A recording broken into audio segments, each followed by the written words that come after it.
உலகத்தின் ஆதிகுரு ஸ்ரீ காவ புஜண்ட குரு பகவான் அவர்தம் தர்மபத்தினியார் பகுலாதேவி தாயாரோடு இன்றைய தினமோ குருவார பொன்னாள் 4/7/2024 அன்று இவ்வுலகத்திற்கு அதி அற்புதமாக காட்சியளிக்கிறார். உலகாதி குருவே, உலகாதி குருபத்தினியே, உங்கள் இருவரையும் இன்று மனதார துதிக்கக்கூடிய அனைத்து குழந்தைகளுக்கும் கருணை கூர்ந்து பரிபூரண குருவருள் ஆசீர்வாத நலன்களை அருள்புரியே குருநாதா. ஓம் சரமண பதகுரு கசடர வனமகே, ஓம் சரமண பதகுரு கசடர வனமகே, ஓம் சரமண பதகுரு கசடர வனமயாய ஸ்வாகா.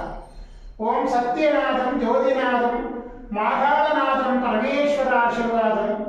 ஓம் நம சிவயே, ஓம் நம சிவயே, ஓம் நம சிவயே, ஓம் நம சிவயே, ஓம் நம சிவாய ஸ்வாகா. ஓம் பரபிரம்ம விஷ்ணு குருதேவோ மகேஸ்வர குரு சாட்சாத் பரபிரம்மோ தஸ்மை ஸ்ரீ குருவே நமோ நமः. குருவருள் ஆசீர்வாதம், குருவருளாசிகள் அருளன்புடன் ஸ்ரீ பாஸ்கர மகரிஷி. ஓம் நற்பவி நற்பவி நற்பவியே நமோ நமः.